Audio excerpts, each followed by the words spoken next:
Speaking before hundreds of prominent political and business personalities from all over the world, President Benigno Aquino III said that the Philippines is experiencing a dramatic turnaround in all sectors, including our education system.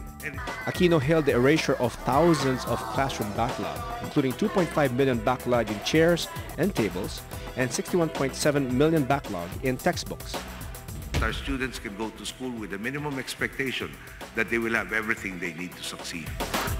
But in the eve of this statement, the Department of Education has allowed 1,299 private schools to increase their payment for tuition up to 35% for the next academic year.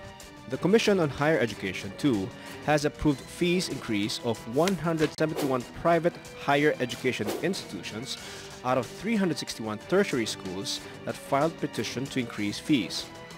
Recently, Presidential Communications Operations Secretary Sonny Coloma was quoted saying that those parents who could not afford tuition increases in private schools should send their children to state colleges and universities. The University of the Philippines, for instance, has unveiled a socialized tuition system called STFAP, or Socialized Tuition and Financial Assistance Program, following the premise that the rich must pay more and that the poor must benefit from it through tuition loans and stipends. Ang tawag po namin sa CHED, Commission on Highly Expensive Education. But education advocates and militant groups hit the massive tuition increase, saying that this is against a CHED memorandum stating that the allowable increase in tuition and other fees should not be more than the prevailing national inflation rate. Welcome to Opposing Views, a hard, straightforward discussion of today's most pressing issues. State universities and colleges, or SUCs, in the Philippines are financed by the government, while the lifeblood of private schools is the tuition. Tonight, we weigh the pros and cons of tuition increases and its correlation to access and quality of education. Our debate question for tonight: should private and public schools increase their tuition and other fees to improve the quality of education? Good evening, I'm Rod Nepomuceno, and this is Opposing Views.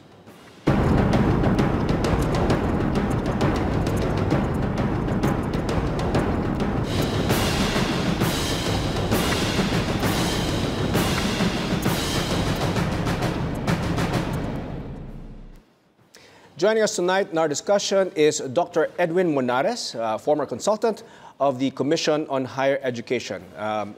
Dr. Monares, good evening. Good evening, Rod. Yes, sir. Can you give us your quick thoughts, summary of your points in regards to the question: should we increase our tuition in private schools and public schools? Yes, the policy is clear in raising tuition fee, and I suppose raising it actually should be to the benefit of the students in actually making the quality of education a lot better. All right. Now, on the opposing side is Charis Banyas, former student regent of the University of the Philippines. Chava? Is that Chava? Yeah, good evening. Thank you for joining us. Chava, your quick thoughts on this debate question. For both state colleges and universities and private schools, no amount of tuition is acceptable. No? It's generally unacceptable because, one, it undermines the universal right to education for all, and that, two, raising tuition in state colleges and universities has been a justification for cutbacks on state education, and that you have unabated annual increases in tuition on one hand, and you have business tycoons amassing millions to billions of pesos in profit. All right. Okay, so let's start off our discussion. I'll throw the first question to you, Dr. Monares. Edwin, no?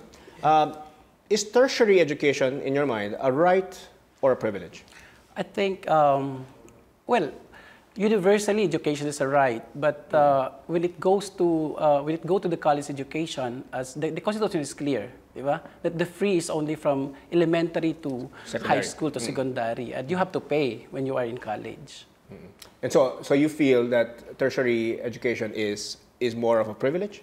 Yeah, it's more of a privilege. All right, Chaba, your thoughts? You think it's a privilege, college education? You think it's a privilege, or you should have a right?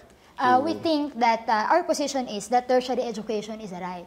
First of all, you have in tertiary education, that's where you have scientific development, critical conversation, that's where you develop higher levels of learning. And this enables an individual and a society to contribute to the economic and social development of a particular country.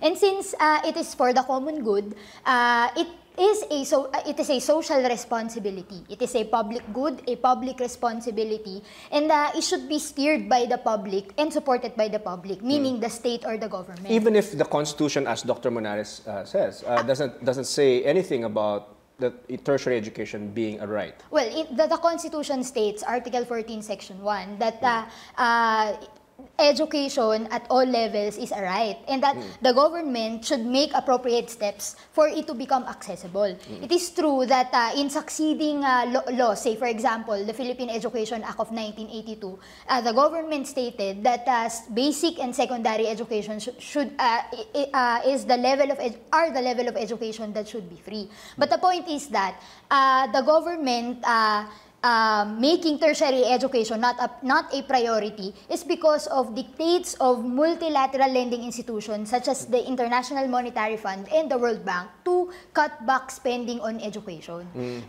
Ultimately, what the government does at the moment is to develop hundreds to thousands of or millions of youth that will eventually become semi-skilled laborers and not develop them into professions. Say, for example, those who will work in the agricultural sector, industrial sector, that will advance or help in the progress and development of our country. All right. Dr. Monares, your thoughts on that? Wait, I am from CHED and have been traveling a lot, having consultations with the state colleges and universities. I think the data of the lady is not accurate, and it is inflaming actually, the public. Actually, there are some state colleges and universities. Would you believe, Rod, that like for example, I will point at one. Sure. The Bataan State, the Bataan Peninsular State University. It is offering actually a degree in agriculture for free. Free lahat, pati yung kanilang tutulugan, lahat ng bayarin, free. Alright. And just recently, University of Northern Philippines is offering a course, and this is on environmental education, environmental management. It's also for free. But lo and behold, why is it that there are a lot of youth who would not enroll in URS in my province in Rizal? They are also offering this privilege, to all college students. Come on, enroll in agriculture, and it will be for free. But nobody takes it. So you're saying that not all state universities are increasing their tuition. In fact, some are offering for free. For free. All right. So I guess it's a question of whether the youth really like those courses. Do you think that's a fair assessment? I mean, he's stating a fact in this case, no, Chaba? He's stating a fact about two case studies of two universities not charging any tuition, in fact, providing free board and lodging. But the youth, there seem to be not taking advantage of this. Actually, yung parang point ni sir, it just goes to show na free education, particularly for programs that will be helping the development and progress of our country, ay mabuti. Na dapat ganun gawin sa mga state universities and colleges natin. But not all, you're saying. Para sabihin na dahil ayaw ng mga estudyante na mag-enroll sa mga kurso na ito, ay pagpapaliit nung kalagayan sa ating bansa. Kasi in general, kung titignan natin, yung education system mismo ay hinulma na hindi gustuhin ng mga kabataan yung ganitong mga programs o yung ganitong mga courses. Bakit? Kasi in general, ang priority ng mga paaralan ay lumikha ng magiging eventually ay mga managers o top officials o officers ng mga multinational, transnational corporations o kaya naman ay maging semi-skilled na workers. So lahat nagkukumahog mag-nursing, mag-IT, etc. Dahil di umano, ito yung kinakailangan na global demand o ito yung kinakailangan dun sa mga dayuhang bayan. So hindi siya dahil hindi lang gusto ng mga mag-aaral. Ito ay dahil naka-frame yung education system for the longest time para mag-serve dun sa interest ng multinational, transnational corporations at ng mga business tycoons, ng mga businesses dito sa ating bayan. Alright. Now, in your mind, Chaba, is the tuition increase necessarily I guess we could say it's a hindrance. But do you think it necessarily deprives yung constitutional right to access to education? Do you think by increasing the tuition, the government is totally not fulfilling its duty? Definitely. By simply increasing? Kasi we all know every year, tumataas yung mga bilihin and costs and the cost of teachers, di ba? Definitely. Kasi kahit po nag-data ng Commission on Higher Education, sabi niya 3 out of 4 na mga estudyante, age 16 to 22, supposedly in colleges. Pero 3 out of 4 ay hindi nakakapasok. Meaning, 3 out of 12 million Filipino youth, 3 million out of the supposedly 12 million Filipino youth are in colleges. Pero 3 million lamang ang nakakapasok out of yung 12 million. Tapos kung sa unabated annual increases in tuition, ang data ay 85% dropout rate. So meaning, maraming mga estudyante na hindi nakapasok sa mga paaralan for financial reasons.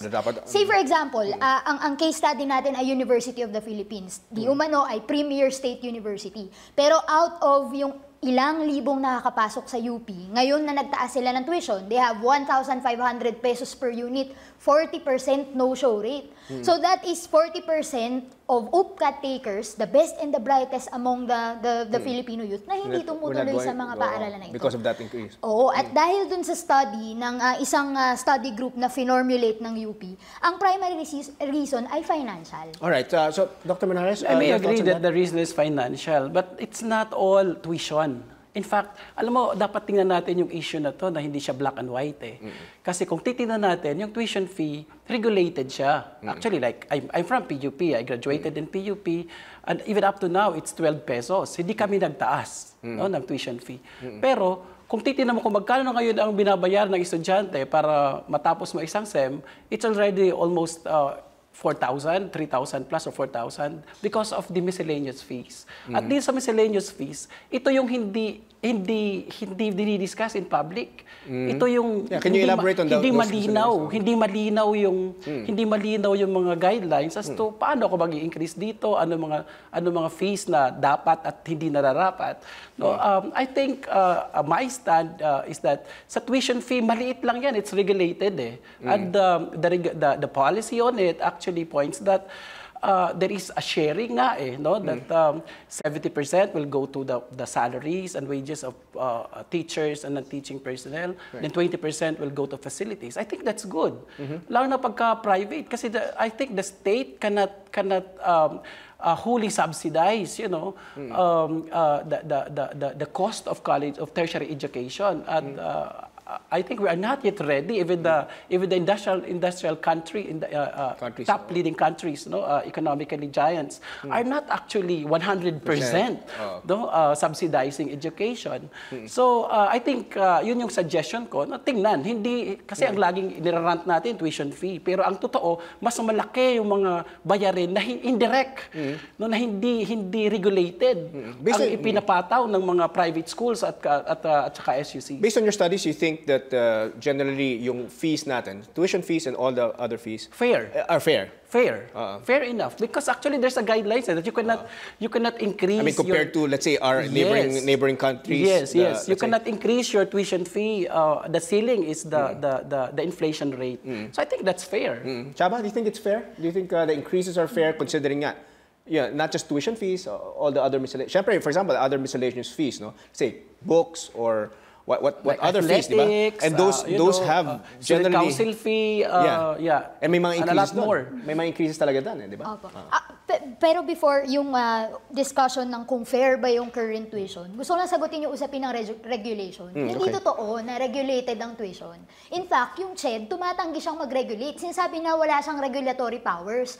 At actually, yung PALAS, hindi naman siya nagre-regulate. Nagmamakaawa lang siya sa mga private higher educational institutions na wag magtaas. Yung 12 pesos per unit ng PUP, hindi yan result ng CHED regulation. Result yan ng mass movement ng mga estudyante every time na magtataas dyan, kay piso lang yan o 5 piso, mag-arali yung mga mag-aaral dahil yung mga anak doon ng mga manggagawa, ng mga magsasaka ay doon nag-aaral. Yung usapin ng TOEFL ay di umano maliit at hindi mararamdaman. Pero sa totoo lang po, sa loob ng isang dekada, dumoble na ang matrikula. From 250 pesos or something ng 2001, naging 500 plus yan, papuntang 2013 per semester. So, hindi siya totoong maliit at hindi totoong nararamdaman. Alright.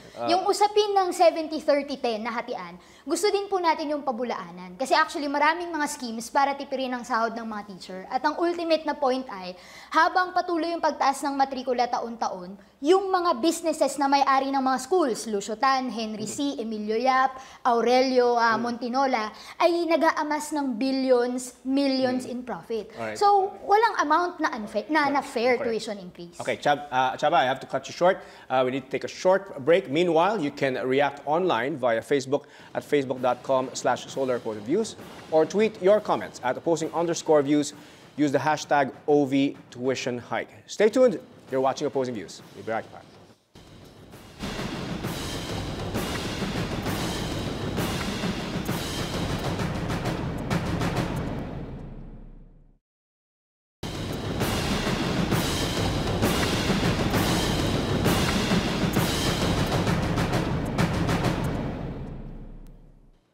Welcome back. You're still watching Opposing Views on the Solar News Channel. We have with us Dr. Edwin Monare, former CHED consultant and former UP student regent Charis Banyas. Our debate question for tonight: should private and public schools increase their tuition and other fees to improve the quality of education? So I'll go to the crux of our debate for tonight.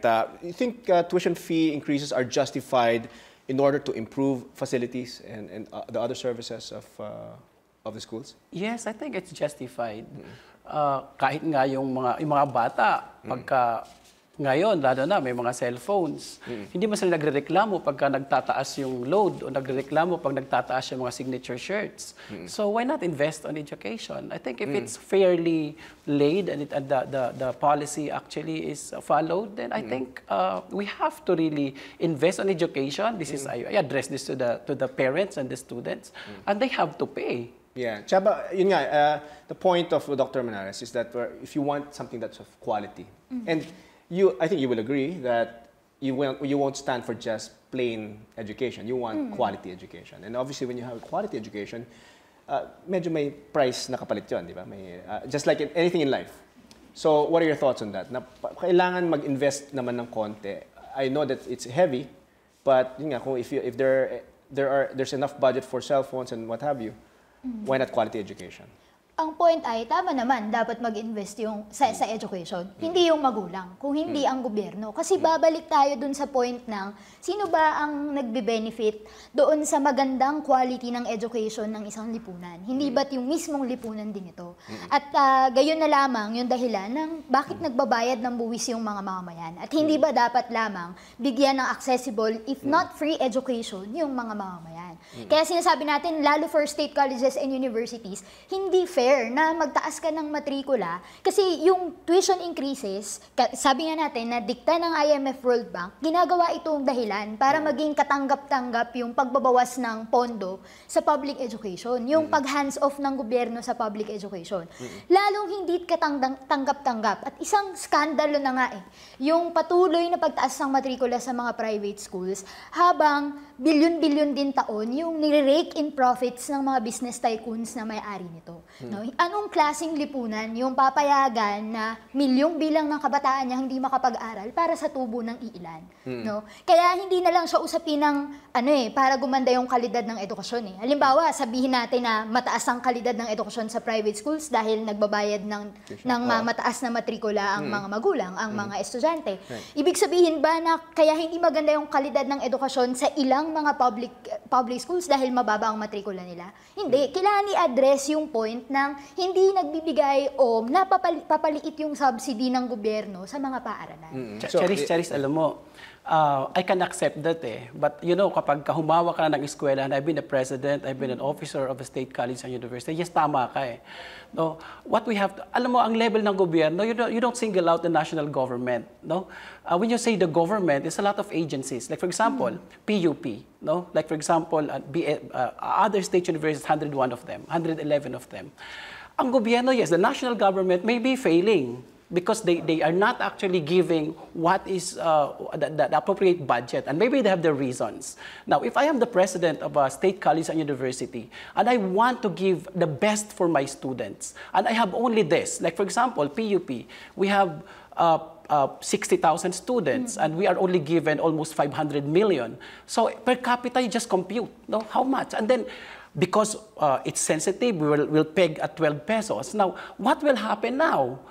Ang tinitingnan natin dito, Charis, hindi lang yung, yung mga teachers, tinitingnan natin ang estudyante. Tinitingnan natin yung teacher, paano sila magkakaroon ng sweldo na sapat. Yung ating mga facilities na zero na ang ginawa ng gobyerno. So what I'm trying to say is that hindi lang ito usapin na pag ang tuition fee increase, national government, no, yes, the national government is failing, but if I am the president of my SUC, of course, that's my mandate to provide quality education. Thus, ano ang gagawin ko kung hindi ako binigyan ng budget? I will raise the tuition fee because that is within the power, no, as authorized by the board. You have to stick to your mandate of providing quality education. Yes. And the only way to do that, if the national government is not providing the institution will have to provide that. And we have, and the stakeholders have to pay. I mean, the students have to pay. Chaba, do you think, in your mind, are the stakeholders, kayo, mga students, you think you're properly consulted by the government and even by the school whenever there's a proposal for tuition increase? Do you think there's enough consultation with you and maybe your parents? Or kulang? Actually, yung usapin ng consultation, hindi nga gaanong, kumbaga parang napakalaki yung usapin yan eh. Kasi ultimately, yung mga nangyayaring consultation, say for example, ng CHED, no? At ng mga private schools, kasi requirement siya for tuition. Sa totoo, moro-moro at mga bogus na consultation lang naman. You think so? Walang voice yung mga estudyante sa mga konsultasyon na ito. O kaya naman ay magko-consultation, hindi ipapaalam dun sa student body, ilang mga estudyante lamang ang makakapunta. Inililihim yung mga consultation na ito. Pero hindi yun ang point. Ibig sabihin ba ng may consultation, katanggap-tanggap na yung pagtaas ng matrikula? Hindi. Pero dun sa parang binabanggit ni Sir, tama yun eh. Nakikita natin yung efforts ng administration, ng mga guro at iba pang mga stakeholders. Pero hindi nito sinasagot yung fundamental na usapin, na problema. Bakit binabawasan ng gobyerno ang pondo sa pampublikong edukasyon? No, at sabihin natin na meron silang dahilan. Meron naman talaga. Dahil 33.3% ng national budget ay nakalaan agad for debt servicing. Again, dun sa may mga utang tayo, IMF World Bank. No? Ang point ay, nagtataas ng matrikula para sa profit ng mga institutions na ito, ng mga businesses. Kaya ang posisyon natin hanggang sa kahuli-hulihan, walang makatarungang pagtataas ng tuition. Halimbawa, yung pagpapashoulder sa mga estudyante ng gasto sa edukasyon, hindi nila responsibilidad yun. Babalik tayo dun sa responsibilidad ng gobyerno na pag-aralin yung kanyang mga mamamayan at all levels. Lalo na dun sa level ng education na mag-aambag dun sa pag-unlad ng bayan. Pero Clarice, tingnan natin let's talk quantitatively. Magkano ba ang tuition fee sa State U? Pinakamababa ang PUP, 12 pesos. So, in a sense, kung tuition fee lang talaga babayaran mo, you will graduate. Ako, graduate ako, 285 lang binabayaran ko hanggang 40 year per SEM. Now, on other schools, I have been in CHED, ang average ay nasa 150 per unit. So, if you have to have 20 units, 150, that's almost 3,000. No? Tama ba? 3,000. Yeah. So, ano ba ang 3,000 sa ating panahon? No? Kung tadagdagan mo pa yan, sabihin mo 5,000, ano ba ang 5,000 sa ating panahon for the education of my beloved son or daughter, di ba? So I think hindi lang dapat na remember that the government is not really those people occupying the agencies of government. It's us.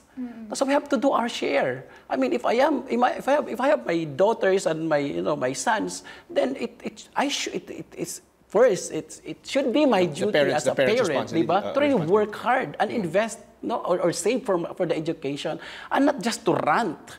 No, sige, gobyerno nagfe-fail. Are we going to just go with it and you just go there outside and protest?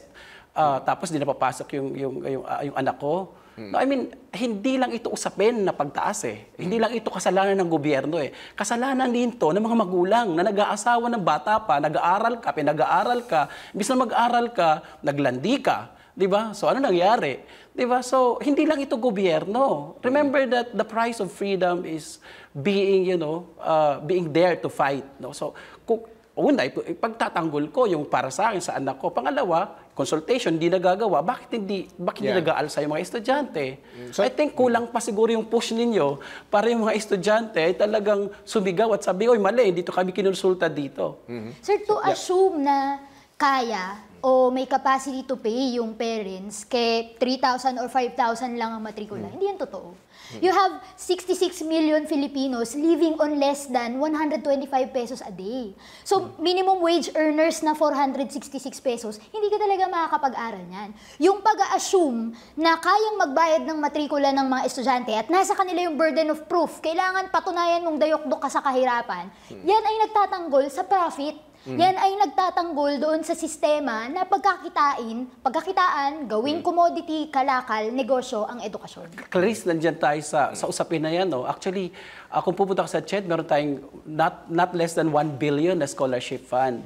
No? Sa mga local government, they have also, actually, nagkaroon na sila ng mga looks, no? That they can offer education, higher education to their constituencies. Tapos, itong mga pondo na to, ang nangyayari, bakit hindi ito na-access? Pangalawa, halimbawa, pumasok ka sa Hindi ba talaga na-access, Doc?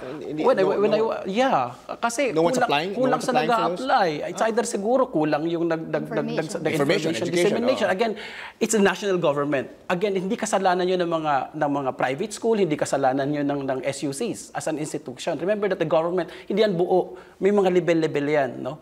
So, bakit walang move na ito, kalampagin natin para itong scholarship na to ay lumabas?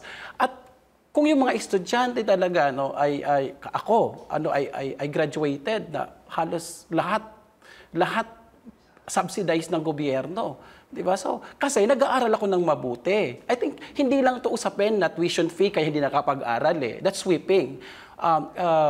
The issue of education is a rainbow of an issue. No? Na meron talaga diyan pinili niya na hindi siya mag-aral. Meron diyan pinili niya na hindi niya umabot diyan dahil mali yung values niya. Kasi may mga diba? Exactly. Factors. So maraming factors. Pero to generalize na kaya maraming dropouts, kaya kasi sa tuition fee, I think that's unfair. So I was going to go to that question. There's Chaba has mentioned that there's a lot of dropouts earlier in the show, no? There was a lot of dropouts mainly because of tuition fee increases. Do you agree? Is that an accurate statement? I really don't agree. Kasi marami ang pumunta sa probinsya. Una, karamihan yan, naglalandi kasi nabubuntis. So, nagiging nanay na at tatay na, so they have to leave. Second, mahirap yung magulang nila. Kahit sila ay scholar, kahit sila binibigyan ni mayor ng pagkakataon mag-aral sa LUC, o kaya siya ay magaling, na meron siyang entrance scholarship, kailangan niya tulungan yung kanyang mga magulang. So kailangan niyang umalis. O kaya yung kanyang magulang nag-OFW, tapos yung mga maliliit niya mga bata, kailangan niya take care. So, hindi lang to usapin ng pera. Usapin to ng responsibilidad ng isang bata at ang kanyang pagpapahalaga kung anong edukasyon at paano siya makakuha nito. Okay. Chaba, your thoughts on that? It's not just purely yung government not providing yung tuition nga, but rather holistically, I guess yung whole system. Totoo naman yun. Pwedeng yung maraming hindi nakakapag-aral, maraming factors dyan. Kabilang dyan, halimbawa, yung socio-economic. May mga kabataan naman talagang hindi na priority or hindi na naiisip ang mag-aaral kasi sila ay nagbubukid o sila ay nagsasaka, sila ay nagtatrabaho sa mga pabrika. Pero ang point ay, kailangan kasi natin i-pin down or i-identify ano yung fundamental problem. At para sabihin na mas malaki yung papel ng individual kaysa sa dun sa gobyerno ay pagtatanggol. Doon sa ginagawa ng gobyerno sa kasalukuyan na 1, i-abandon na ang public education, 2, i-privatize, i-deregulate ang sistema ng edukasyon doon sa ating bayan. Hindi natin pwedeng tanggalin yung accountability ng government kasi yan ang papatakbo ng lahat ng affairs ng isang bansa. At policies niya sa kasalukuyan, economic policies, na nakakawing doon sa structural adjustment programs ng IMF World Bank since 4 decades ago, ang siyang dahilan bakit nagkakaganito ang ekonomiya ng Pilipinas in general at ang sektor ng edukasyon sa pagpapartikular. All right. Again, I need to cut you short. We'll take a short break. More on the issue of tuition and other fees increases. When we come back, please stay with us.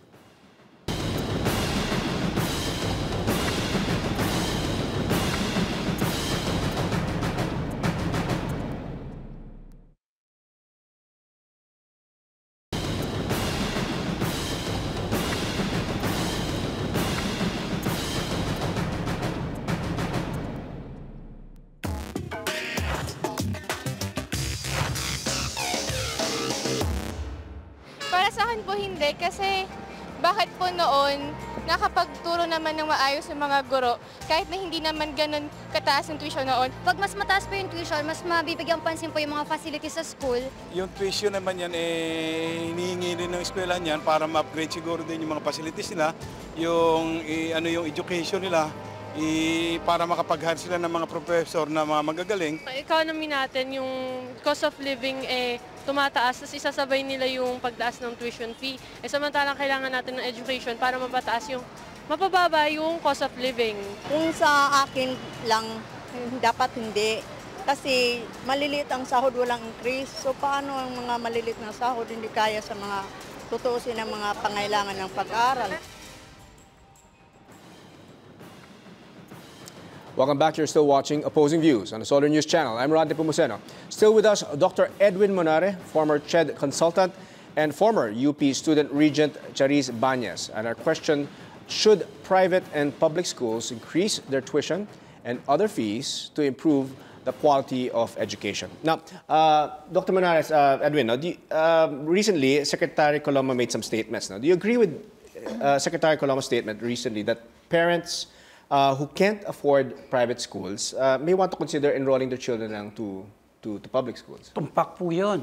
Kasi kung hindi mo naman kaya magbayad, bakit magpa-private? Ang dai-dai ng mga state universities na open dyan. In fact, again, when I was at CHED, dito lang naman sa NCR, sobrang dami ng mga nag-aaral na halos hindi na makapasok sa SUC. Pero dun sa ibang mga SUCs, no, sa mga probinsya, because we have this policy that one province should have one SUC, actually kulang sila sa enrollment.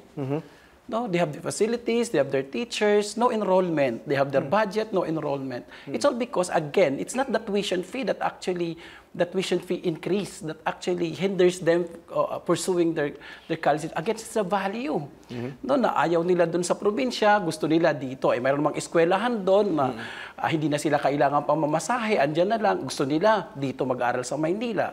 Hindi naman kaya ng magulang, masyadong sosyal, masyadong gustong itaas yung kanyang social status sa kanyang komunidad, pag-aaralin sa private. So kung hindi mo kaya, sabi nga sa kasabihan sa Pilipino, kung hindi mo kaya, kung maiksi ang kumot, matuto kang mamaluktot. Okay. Chaba, do you agree with that statement of Secretary Coloma? Kumbaga parang kasuklam-suklam na yung statement ng gobyernong ito. Kasi pag you read between the lines or underneath that statement, ang sinasabi lang ng gobyerno, kung mahirap ka, tanggapin mo yun. No? And therefore, kung hindi mo kaya magpaaral sa mga pribadong paaralan, tanggapin mo yun. Ito yung pagja-justify ng gobyerno na tanggapin ng mamamayan yung kanyang kahirapan. Na hindi dahil sila tamad or kung ano man, no? Pero kaya naghihirap yung mamamayang Pilipino, kaya nahihirapan magpaaral sa mga paaralan, ay dahil ito ay negosyo. No, nahihirapan magpaaral habang yung iilan ay kumikita ng bilyon-bilyon, milyon-milyon. No, ito yung pagpapatanggap sa atin ng gobyerno na okay lang na pinagsasamantalahan yung mga mamamayan, okay lang na hindi makapag-aral yung kanilang anak, okay lang na yung isang student ng University of the Philippines Manila ay sukdo lang mag-suicide dahil lang hindi makapagbayad ng matrikula. Na okay lang mag-engage yung mga kabataan sa prostitution, ibenta yung kanilang sariling laman, mag-engage sa anti-social activities para sila ay mag-aral.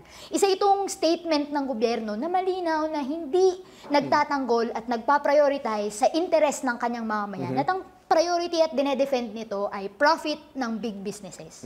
Now, yung mga sinasabi nila, no, the government does provide mga programs, tuition loans, scholarships as mentioned by Dr. Manares, and of course, stipends. No? Tingin mo hindi effective to sa mga addressing the insufficient funds to study? Kasi may mga programs na gano'n, di ba? Say for example, student loans at scholarships. Again, sinasabi natin na ang assumption yan, kayang magbayad ng karamihan at iilan lang yung nangangailangan yan. Pero halimbawa sa usapin ng student loans o yung mga study now, pay later, hindi naman yan assistance eh. Ang dinedevelop dyan na relationship ay debtor at creditor. O debtor-creditor relationship. No? Sa usapin halimbawa ng Socialized Tuition and Financial Assistance or STS, kasi nasa roadmap for public higher education reform ng government ni Aquino yan, na by 2016, kinakailangan 50% ng top 22 state colleges and universities ay mag-subsidize na ng kanyang sarili or independent na from government. Ang gusto nila, increase ng tuition pero may STFAP, may STS para marami pa rin makapag-aral. Pero sa aral po ng UP, 1989, in-implement yung STS. No? Before that, yung implementation ng scheme na yan, 43% ng estudyante ng UP ay non-paying. Pero 2013, nung pagkatapos yan i-implementa, ang non-paying students ay 7% na lamang. Yung sinasabi na libre ang tuition, tapos merong stipend, merong allowance, bumaba patungong 7%. So, hindi totoo na yung mga schemes na yun ay para makapag-aral yung mga estudyante. In fact, lumiit nga yung bilang ng may libreng matrikula. Anong ginawa nito sa UP? Yung tuition increase, kaakibat ng STFAP at STS na sinasabi na ito yung scheme para kahit nagtaas ng matrikula, kaya pa rin mag-aral ng iilan. Nag-generate yan ng 1.2 billion na kita ng UP annually.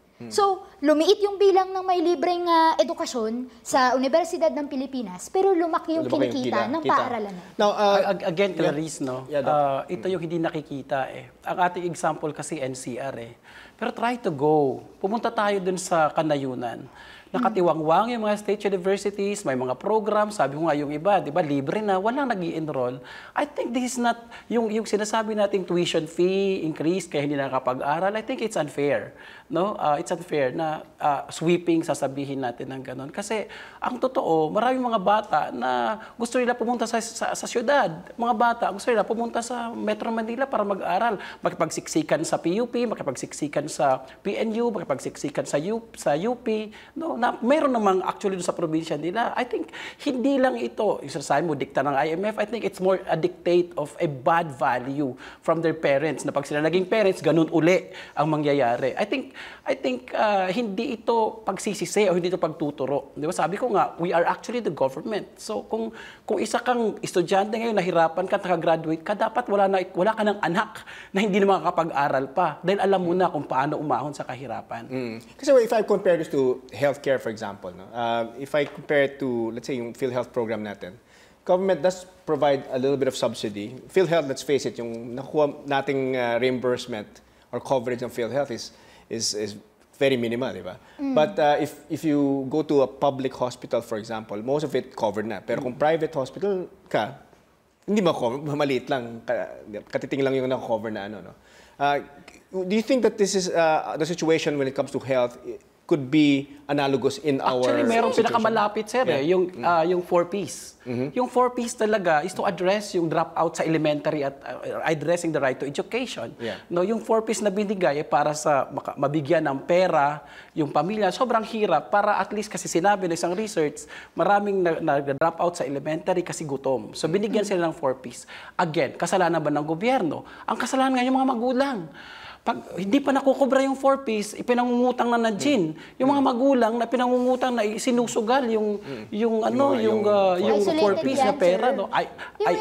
You go to the provinces and you will see that. Do pinangungutang na, biglang magkakaroon ng party, pagkatapos makubra, ang haba-haba ng pila. So again, yung mga bata na mahihirap, wala yung gobyerno na naman, yung programa niya, maganda yung latag, pero yung mga magulang, because of wrong values, yun na naman. Okay, I'm gonna address this to both of you, no? Because I think both of you agree that the government has its shortcomings when it comes to education. I think we can agree with that, no? But in your mind, and I'll ask you also, Chaba, in your mind, Doc, you think there is at least a basic structure that the government has provided to at least give anyone in the streets a fighting chance for a good education? Yes. You think there's the structure is enough? Yes, the structure, the policies are there, but when it comes to the people who will be manning the structure, who will be manning the position and doing the political will as provided for in the policies, questionable yan. Pangalawa, yung mga recipient, no, na ang iniisip, imbis na makinabang sila doon sa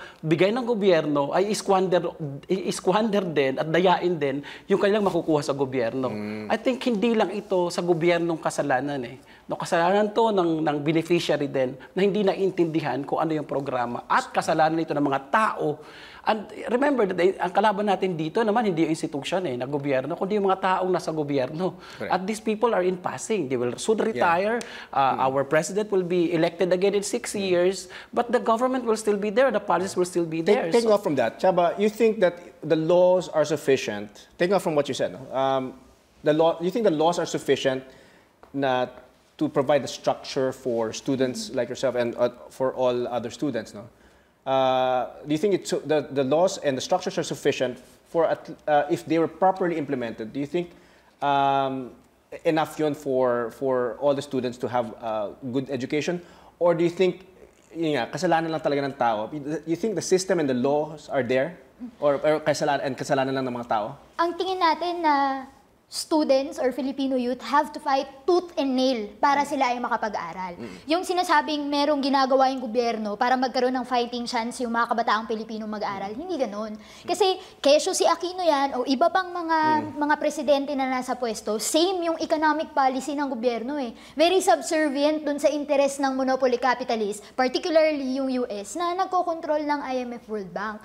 So hindi nagpro-provide yung gobyerno ng struktura para makapag-aral yung mga mamamayan. In fact, instrument pa yung gobyerno para mag-amas ng profit yung mga local elite, mga big businessmen dito sa ating bayan. At ultimately, ma-prioritize ang debt servicing para gumanan siya yung IMF World Bank. Yeah, I'll cut you short there, Chaba. It made the point that most of the owners of private schools, sila, na-mention mo nga, no? Sila Henry C., no? These people are, well, what we call billionaires, no? They own universities. Do you think they're not providing enough scholarships, for example, at least opportunities for I guess, poorer kids, no, to have at least a fighting chance, so to speak, in their educational institutions? Well, they are businessmen and they think in numbers, di ba? Quantitative mag-isip yan, and they will just follow policies. So if the policy says pag-increase ka, not beyond this, and then ang tingin nila kung ang sweldo 10,000, gustong dagdagan ng 15, covered naman ng 70%, why not? Diba? Because that will redound again to the interest of the students. Kasi sino ba ang ayaw na teacher at hindi ka motivate kung mag-i-increase ka? Pero ang tanong doon, na-i-implement ba? Yun. So again, the government has to be there to really police. Diba? To really do their job. Pagka nag-fail yan. I'll ask Chaba, we're in the tail end of our show. We have a couple of minutes left. If state universities and colleges do not increase tuition, is there an alternative for their needed funding, knowing that the government is cash-strapped, or at least they're saying wala silang pondo, di ba? And then the universities and the colleges need to roll out yung education. Hindi naman pwede mag-stop sila, di ba? So what are the alternatives for their need in funding? Kasi nangangailangan nga to pay good teachers, good facilities, di ba? Laboratories, di ba? So ano yung other alternative? Para sa amin, wala nang iba pang alternative kung hindi government subsidy. Fight for free education. Until our last breath yan ang pagsisigawan ng mga kabataang Pilipino. Libreng edukasyon at laban dun sa tubo ng iilan. No, government yung merong responsibility na pag-aralin yung kanyang mamamayan. At marami mang mga factors, kailangan i-pinpoint na yun yung fundamental na usapin at yun yung kailangan sagutin. So walang ibang alternative kung hindi government subsidy. Sukdulan na tayo ay mag-break away from IMF World Bank at kanilang mga dikta para maging libreng edukasyon. Sukdulan na ipamahagi ang agricultural land sa mga magsasaka, mag-develop ng basic industries para magkaroon ng self-sustaining economy. Yan lang ang tanging solusyon. Alright, I'll cut you short there. Sorry, Doc, we need to take a short break. Don't go away. When we come back, the results of our online poll on the issue, and of course, final words of our guests. Please stay tuned. You're watching Opposing Views.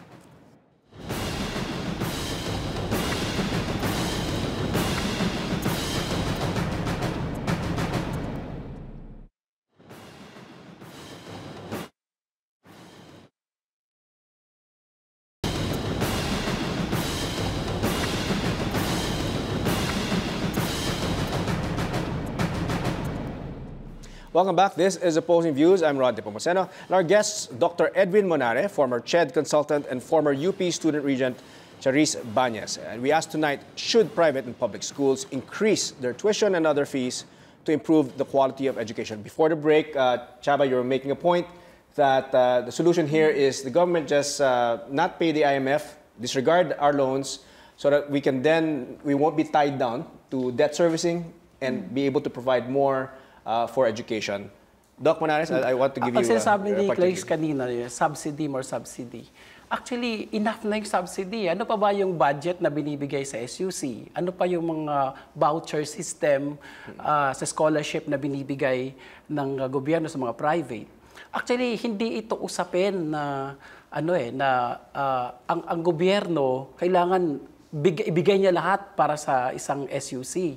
Kasi kapag ginawa na niya yon, ano na natitira para sa trabaho ng presidente? Take this point. Sa LSU, ilang ektarya yan meron? Yung mga SUCs natin sa iba-ibang provinces. Ibigay mo yung mga lupa na yan sa isang private entity, kikita ng milyon dyan kahit na hindi taasan ng tuition yung makapag-aral na.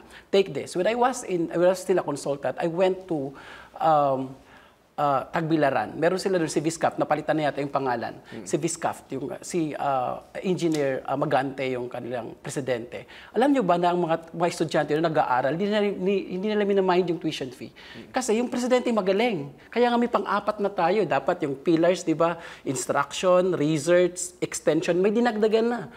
You have to generate your own fund, IGP or production. Ang ginawa nitong presidente na to, imbis na mag-alat ng milyon para sa pader, ang ginawa niya, in-offset niya into walo. Tapos nilagyan niya dyan ng mga lugar-lugar na kung saan yung kanya mga estudyante sa refrigeration, kumikita na, imbis na bumili pa yung estudyante ng sira o sisirain, tapos ayusin uli. Yung mga tao na mismo yung pumupunta na generating. So therefore, hindi lang ito usapin na ang gobyerno ipopoint natin national government. Usapin ito na dapat tama ang values ng magulang, tama ang values ng estudyante, at tama yung nanunungkulan. Kasi meron silang responsibility. They cannot be given 100% of what they want. Naging presidente ka pa. That's why there is that point where you have to really be enterprising yung production. Yeah. Maraming mga eskwelahan na gano'n na ang mga estudyante hindi na nagbabayad, sila pa kumikita. Ang position mo ba, Chava, is that 100% subsidy of everyone? Actually, and have you made a study on that, how much that would take? Actually, although wala tayong exact figures, no, pero sa buong bansa, sa iba't ibang mga bansa, sa iba't ibang rehiyon ng mundo, yan ang sinisigaw, free education. Chile, for example, yung mga estudyante, dumating sa point na inoccupy nila yung paaralan nila, calling for free education. Dumating sa point na isang artist ay pinunit lahat ng documents hinggil sa student debt, na ang panawagan nila ay free education. Yung edukasyon na fully sinasubsidize ng gobyerno, doon lamang natin matitiyak yung genuine academic freedom. Doon lang natin matitiyak na ang edukasyon sa bansa ay magsisilbi para sa pag-unlad nito at hindi ng dayuhan at corporate na interest. Pero Clarice, kaya humihingi tayo ng full subsidy, free education. Clarice, I'll take that. Can you cite a specific country that gives 100% free education at tertiary level? Siyempre, sa current situation. Because how would you do that? I mean, let us be realistic. Let us not push our government to the limits. Diba? Kasi kung ipupush mo rin, paano na lang yung health services? Paano lang yung social services? Yung iba pang mga... Remember that the government is not just operating for education. Kung titinan mo, mismo yung mga tao, paano yung household, this is from NCSB, data. Ano ba yung pattern ng expenditure ng mga pamilya? Makikita mo 1.38 sa alcohol, sa pag-inom. 3.6 sa kanilang papunta sa restaurant at sa recreation. Ang education, yung para sa education lang inaalat is 3.7. So mas malaki pa kung titingnan mo yung mga luho kaysa investment nila sa edukasyon. So, hindi ito usapin na ang gobyerno may kasalanan at may 100% yan. Tertiary education is a collective responsibility. Doc, we have, Doc Chaba, we have unfortunately a few minutes left, no? Very few minutes. Are there tangible examples that tuition increases have translated to quality education? Have you seen cases? Yes. Take for example Ateneo, LaSalle, and all these leading institutions, they are operating on tuition and they are producing the best graduates. The fact is, when you apply, kapag Ateneo ka, LaSalle ka, or this known school, mayroon ka ng agad mas malaking chance to be hired. In fact, kahit mga newspaper, preferably from reputable schools, and this includes blah, blah, blah, blah, the private schools. Yeah, so, pero yes, halimbawa, ang point natin doon, hindi naman yung dahil sa mataas yung matrikula nila Yeah? Ang point ay, halimbawa for sa mga state colleges and universities, bakit nauungusan ng mga private schools na ito? Dahil nga ba mababa yung tuition nila? Hindi, dahil walang government subsidy. As to yung libreng edukasyon, totoo yun. Sa kasalukuyan, either ang mga governments ngayon ay mamalaking subsidy lamang for education, sa mga socialist na mga bansa as in the past, kinakaya na gawing libre yung edukasyon. At isa pang point, wag natin pagbanggain yung education, health sector, etc. etc. Kasi ang point natin, basic social services yan na dapat binibigay ng gobyerno sa mamamayan. Ang punto natin dito, malaking bahagi ng pera ng gobyerno ay pagbabayad ng dayuhang utang. At ito ay, kumbaga parang kaya nababawasan yung pondo sa public spending. Wag nating i-generalize na kasalanan ito ng mga mamamayan, ng mga estudyante, ng mga magulang. Dahil ultimately, may kailangan kang singilin. Okay. May dapat accountable. Doc, do you agree with that? We shouldn't pay our debt para lang ma-provide tayo ng free education. Hindi pwede yun. Kasi unang-una, kung pagkakamali man yan ng iba, trabaho ng nakaupo ngayon na baguhin yan. At trabaho ng botanteng Pilipino na wag nang bumoto ng mga ganong klaseng leader. I think, again, I studied, it's a collective responsibility. It cannot be free.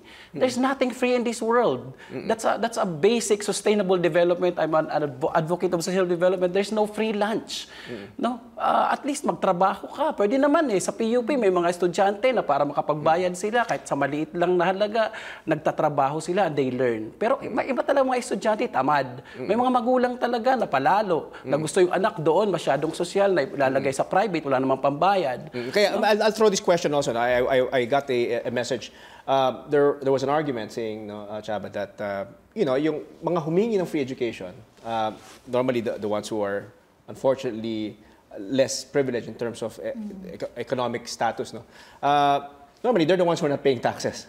Diba? Lalo yung mga diba? Tapos yung mga obviously ngayon, the question is, if you're not paying taxes, then how can you get Attorney, free education? sinasabi nga niya, di ba? Sa mga socialist country, kaya naman nila yung free. But what is the economic structure of a socialist country? Pag-aari nila lahat. Sila ang kumikita lahat. Therefore, binibigay nila. Paging socialista ang Pilipinas, sir, di ba? Pero bakit yung ibang mga socialist countries, they have failed? Hindi nag-fail. Iba pa siyang debate, no? Pero it's not socialism that failed. It's modern revisionism, sir, di ba? Wag nag-aral tayo ng history, world history. Pero ang point natin, yung binabanggit natin na nagka-cry for free education na hindi nagbabayad ng buwis, hindi yun totoo. Value-added tax sa sardinas, sa bigas, sa lahat ng prime commodities, may buwis. Nagbabayad yung mamamayan ng buwis. Kesyo, minimum wage earner yan o mahirap lamang. Sa bawat pagbili ng noodles, ng sardinas, nagbabayad yan ng buwis. Ang totoong hindi nagbabayad ng buwis ay yung malalaking negosyo. So imagine, yung mga business tycoons na nag-aaral, nag-ooperate ng mga paaralan, nag-aamas ng profit, tas may tax break pa, may tax exemption pa. So, anong klaseng gobyerno na pumapayag, gatasan yung kanyang mamamayan para sa tubo at benepisyo ng iilan? So, tingin natin, skandalo yan, isa yung immoralidad, no? At hindi dapat payagan ng mga kabataan na meron kang isang gobyerno na ganyan. You think the government should tax all of these billionaire school owners, tax them, and then just distribute that tax them further, and then distribute the tax for free education? Ganun ba yung Ang sinasabi natin, ultimately, hindi yan gagawin ng gobyerno Kasi sabi nga natin, part ng monopoly capitalist or imperialist framework ng IMF World Bank, bawasan ng spending on basic social services, kahit yung usapin ng buwis, pagdadagdag ng buwis sa mamamayan, pero pagbabawas ng buwis sa mga korporasyon. So, hindi niya gagawin yan. Kahit pa sabihin natin na ganyan yung gawin ng gobyerno, hindi niya gagawin yan. Pero ang position mo is dapat there will be more allotment for education, right? There are more so you'll deduct yung things like for health services and all that, marireduce yun, but prioritize education. Is that what you say? Okay. Doc? Well, in as much as agree din si Clarice na talagang kulang, no, 2.7% lang ng GDP. So all the more na justified na mag-increase ka ng tuition fee sa State U, because if I am the president, I really have to roll down my education, my services. I cannot just be, I cannot just stop because the national government failed to give me. And that's one good thing in the Filipino. And we have really actually to, that's actually noble on the part of the student, or of the presidents of State U's. Doc, sorry to cut you off. Unfortunately, I have to cut off this discussion. I actually enjoyed it. I learned a lot, but unfortunately, that's all the time that we have. But final words. Doc, I'll start with you. Your final words and parting words to our televiewers. Well, education is a right and a privilege. Education has a price. If you want quality education, work for it, have the proper value, and you have to pay for it. All right. Thank you very much, Doc. Chaba, your final message to our televiewers. Ano yung gusto mong masabi sa ating televiewers? Sabi po natin hanggang sa huli naninindigan tayo na education is a universal human right. Kinakailangan tutulan ng mga mamamayan yung kasalukuyang kalagayan ng pagkakatali ng ekonomiya ng bansa natin sa dayuhan. Ito yung dahilan kung bakit ganito yung sistema ng edukasyon. Isang edukasyon na nagsisilbi para sa interes nila, isang edukasyon na ginagawang kalakal. Sabi nga natin, yung Philippine Educational System, microcosm siya ng problema ng ating lipunan. Sinasalamin na yung mas malalalim pang mga problema ng lipunan. At kung gusto nating maging libre ang edukasyon, maging nationalist ito, magsilbi dun sa interes ng mga mamamayang Pilipino at ng ating bayan, ultimately, lipunan yung kailangang baguhin. Yung isang lipunan na dominated ng iilan na mga elite at mga businesses, landlords sa ating bayan. Isang lipunan na meron kang gobyerno na subservient, tuta, no, dun sa interes ng dayuhan. So to fight for free education ay laban para sa tunay na pagbabagong panlipunan. All right. All right, thank you very much. Thanks to our guest, Dr. Edwin Monare, former CHED consultant and former UP student regent Charis Banyas. Now, let's feel the pulse of our nation. Should private and public schools increase their tuition and other fees to improve the quality of education? Those who answered yes, we should increase tuition fees 30%. Those who say no, 70%. And that's our opposing views for tonight. Tune in again next week for another bold and engaging discussion on today's most relevant issues. I'm Rodney Pomoceno. Good night, God bless, and happy weekend.